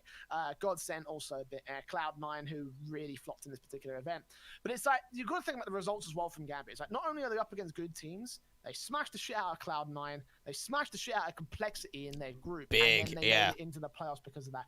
The only reason why they didn't go much further was because they drew against Astralis, and they even gave them a run for their money. Yeah. You know? So you got to think, like, that's a baller fucking play. And again, to actually just compound to the story of this team, and compound to, you know, where they are in terms of, you know, their place in World Counter-Strike, it's like, that's just brilliant. That's just absolutely brilliant for this team. Yeah, look, that's actually a really, that first one I actually really agree with. The second one for me, again, VP are one of those teams I wouldn't consider tier 2. Same sort of along the lines of Spirit. It's always tough to sort of draw that line. But for me, mine's actually going to be Sprout in ESL 1 Cologne. They got a top 8. Place? My second place one, is for Sprout. Okay. 5th to 8th, top 8 placing. They beat Big and they beat OG in the group stage, and they looked really great. I thought tactically they looked fantastic. Probably the best CS I've ever seen from them. I can't quite remember who they drew in the playoffs, but I know that they struggled in that game. But certainly for Sprout, they were ranked 40th at the time, and to take down the likes of Big and OG in a group stage of a big name event like that, which was, I believe, Sprout's only top tier 1 event that they played in of the year at that point. For me, that was a really decent run from the guys. That was even when Snatchy and Dia were still on the lineup. My first one is actually going to go Harvu. Very early in the year, their 3rd place finish at Flashpoint 1 because it was on LAN and it did transition over to online. But this was a team that really a lot of people had written off. I don't think people expected Harvu to do anything. They actually went to the LAN qualifier and they lost to Big to qualify for Flashpoint, but because Big went over to Pro League, it gave Harvu the spot. So they probably shouldn't have even been in Flashpoint. They have a really deep run. They take a 3rd place, and I think that's really where we got to see some of the stars. I think Zori had a really big event. It is a long time to think ago now. It was really early in the year, but for me, that's probably one of the deepest runs was Harvu on LAN and online to get 3rd place at Flashpoint 1. I'll give brownie points in that one, actually. Yeah, no, that's actually a good shout, honestly. Yeah, no, get fair fucks. I feel like it's probably a bit more marred the fact that the final stages of that tournament were online. So that, for sure. The bracket run from them is probably a little bit sort of okay. Well, it's not quite there, is it? You know, versus something like the second Flashpoint and DreamHack and Cologne. Yeah. Where those kind of they were all online, so therefore it's more consistent. It's a bit of a weird one to weigh up, but you know, I give you that one. That's actually a pretty respectable run to consider. I didn't actually even consider the early Flashpoint tournament. Yeah. Again, my thing with Flashpoint is that in that first tournament it was a bit of a shit show, and I don't even think Flashpoint would disagree with me on that one, because obviously it was a shit show for reasons out of their control. So yeah, I think going forward, best tournament of the year. Now, I want to break this down into a few individual different categories. I've got excitement value, so whether it's actually exciting to watch the event, the prize pool, the quality of teams, and the quality of production. So Jay, what have we got here? Well, do we have to pick for different categories? Oh no, just this is looking at all of them together, sort of thing. Okay, they did good here, good here, good here. Who are your top 2 tournaments? Well, I had a real fucking tough one about this. I had to think very hard and fast. I didn't want to give it to DreamHack because that would be. I wouldn't. Nah, tier 1. It's that's what I was thinking as well. Yeah. Here's the thing. I understand DreamHack Open is supposed to be a tier 2 LAN essentially, and obviously going into the online stuff. I really am a big fan of what they did with the DreamHack stuff. But I feel like that would just be the obvious thing. And I honestly feel like the DreamHack tournaments themselves weren't as fantastic as they could have been. You know, it's like you think about the level of teams that are competing in DreamHack Opens, and it's okay, this is a lot lower here than it really would otherwise be. Yep. And that's part of the reason why I sort of want to give them an honorable mention, because while I've always established that the quality of production and the excitement value of a DreamHack Open, even though it's not the biggest tournament in the world, I'm always a fan of DreamHack. And honestly, if I could transition transition into working in a production environment like I studied to do, and working with a production team, it will be the DreamHack production team, because I'm a big fan of what they do with the creative and with the content and the broadcast of their show. So that's my honorable mention. My second place has got another honorable mention as well, goes to the European Development Championship. Okay. The reason why I didn't put them in my top two is because they only have one run of one season. It's only been very recent, and it's only been a short while.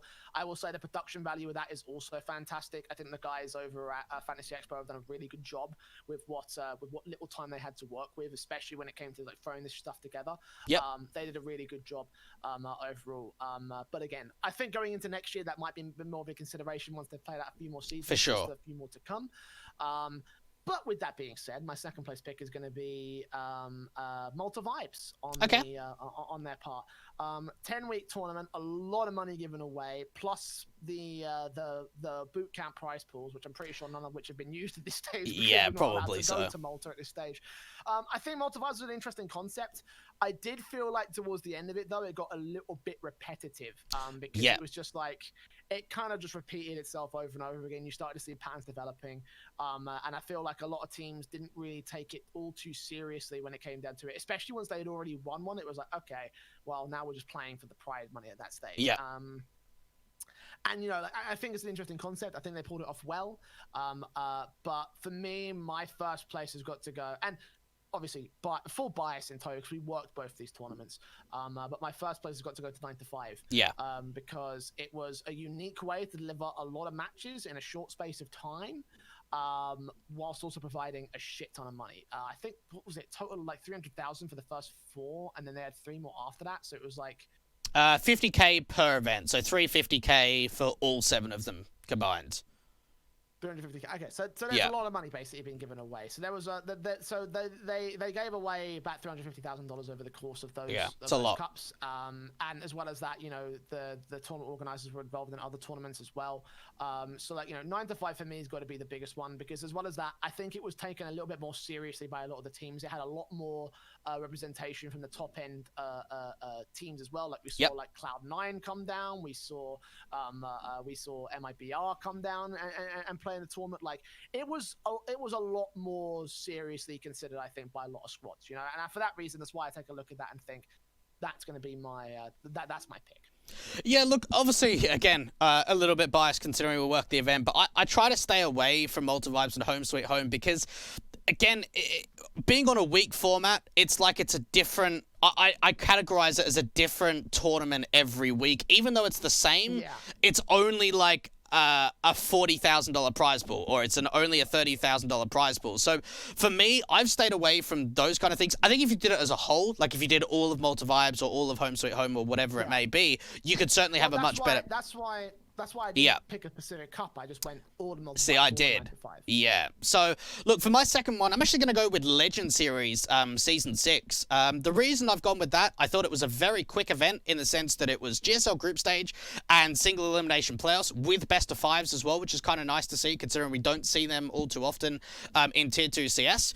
They managed in a time of drastic change with the global pandemic to actually have a studio production, which is something that all the Tier 2 Cups have not been able to do. I don't think you can name a single Tier 2 production or Tier 2 tournament that was able to provide a studio broadcast. I can't think of any, right?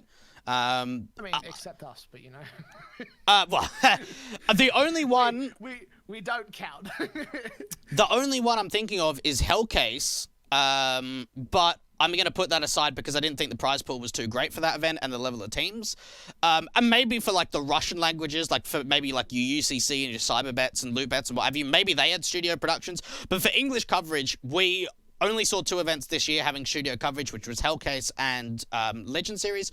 So for that reason, I'm going to go with Legend Series. It was a $61,000 USD event, which is a lot of money. They had 2 teams in the top 30.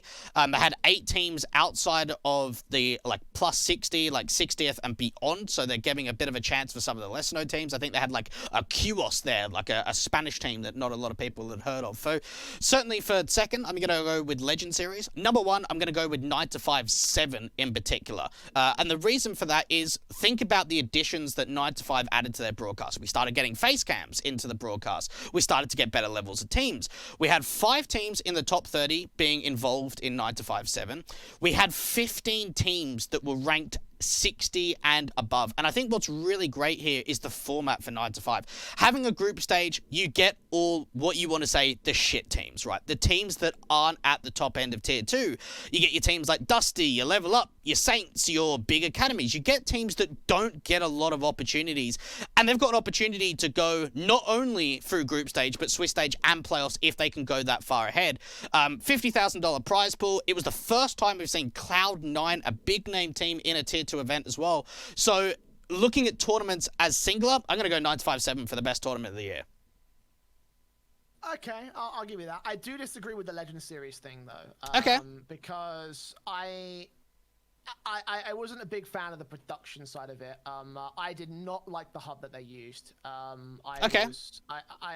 thought it was big, bulky, clunky, and it didn't really work.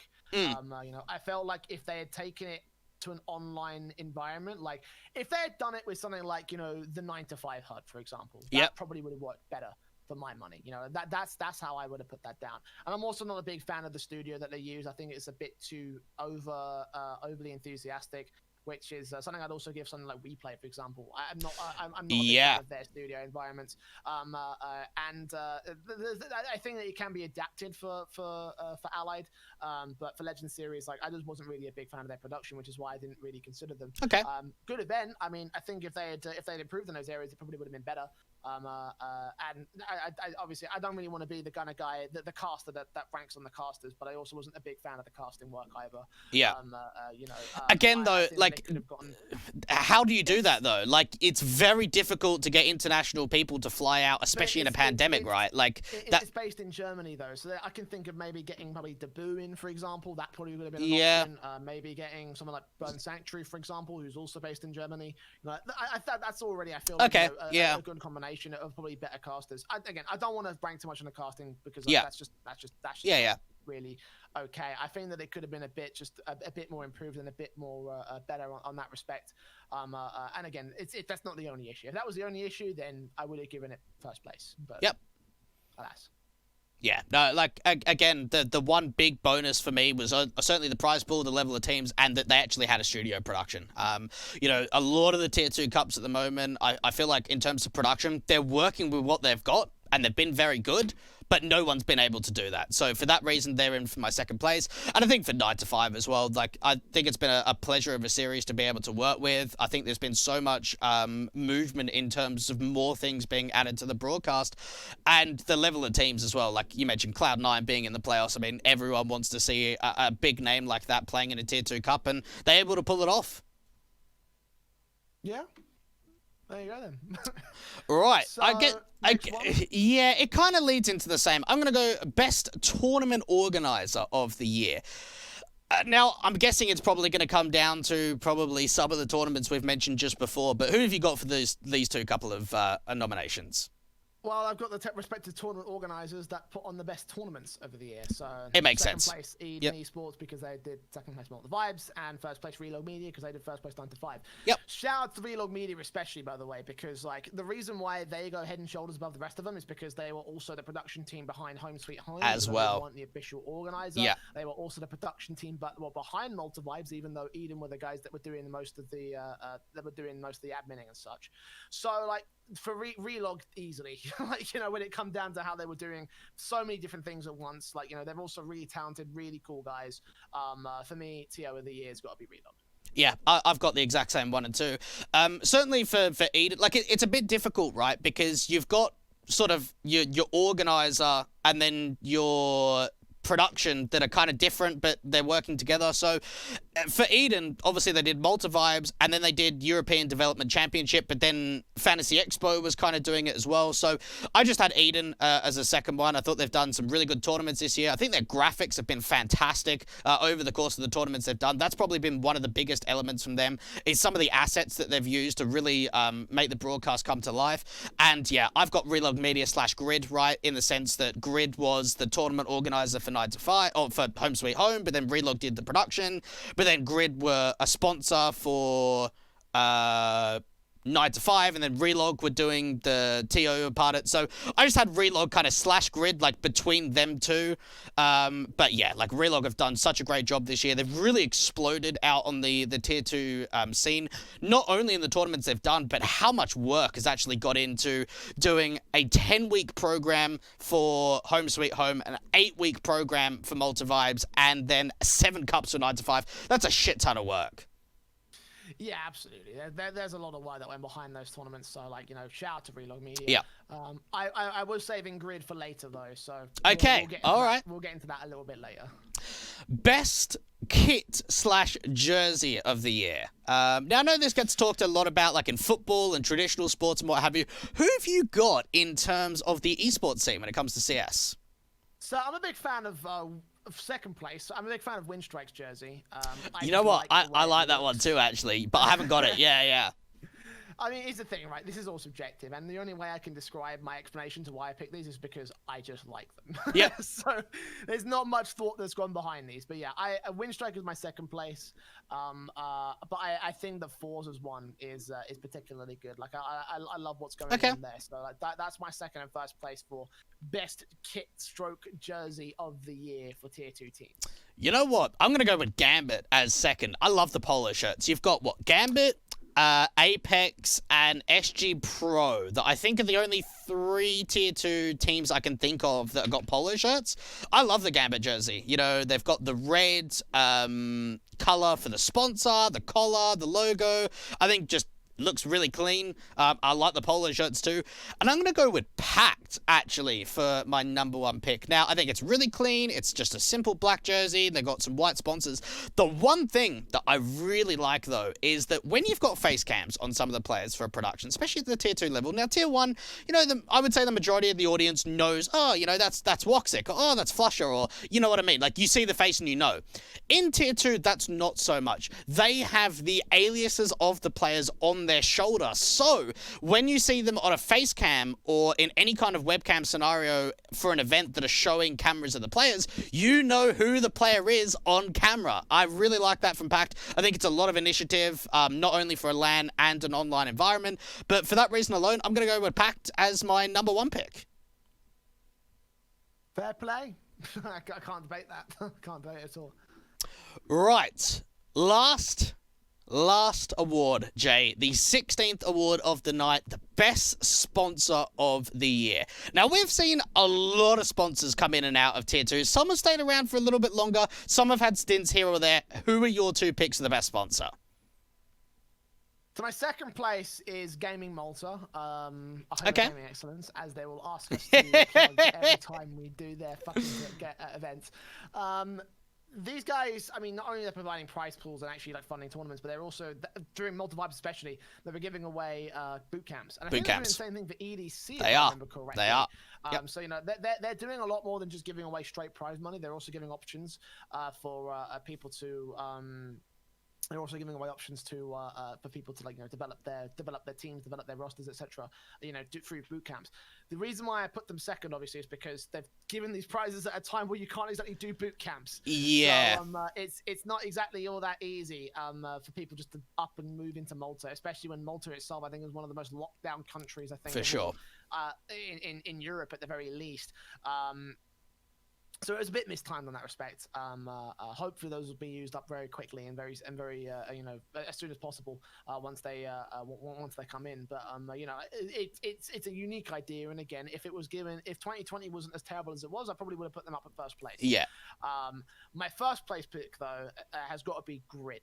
For the sheer reason of the number of tournaments that they have been involved in, because they've literally been involved in everything, and they've also been doing a great thing with the Esports Bible, which is their sort of like social media presence, where they promote all the stats that they use, and they also promote like the small tournaments as well. They get involved even with tournaments that they aren't even sponsoring. They also promote those as well. So that's true. Like a lot. Yeah, they've done a lot for the Tier 2 scene in terms of like promotion, in terms of like, you know, spotlights, in terms of, you know, obviously sponsorship and giving prize money away as well. So like, there's a lot that Grid have going for them. You know, they've you know, a lot of people might be confused about their business model, but I imagine they're making money just because of how much they've been really doing. And, you know, they've been very willing to share that money with other people as well, and give promotion as and where it is. So, like, their sponsorship goes above and beyond their sponsorship, if that makes sense.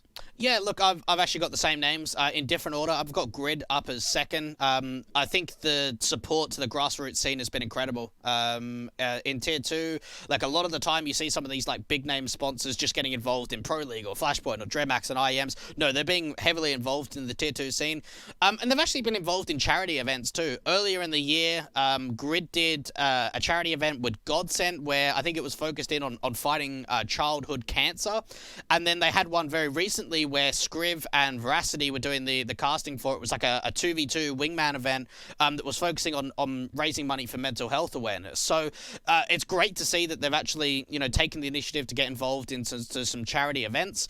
And just look at the cups they're involved in. They were the sponsor for Home Sweet Home, all 9 to 5, Multivibes, United Masters League Season 2, both events of Cyber Pro.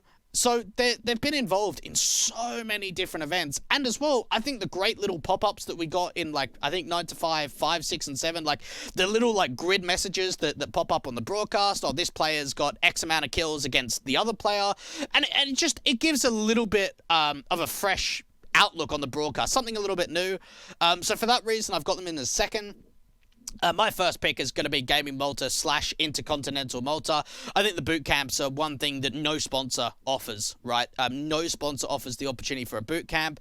They've even been involved in some big name events. I think they sponsored the last 2 seasons of Pro League, as well as being involved in some of the Tier 2 events. But now that I kind of think about it, you can't really use the boot camps at the moment. And with how easily Tier 2 teams change their rosters, it's difficult that the boot camp has to go to the organization rather than the teams or what have you. I'm going to put them as number 1 because they offer something that no other sponsor does. Again, it has come at a time that it is difficult because no one can boot camp at the moment.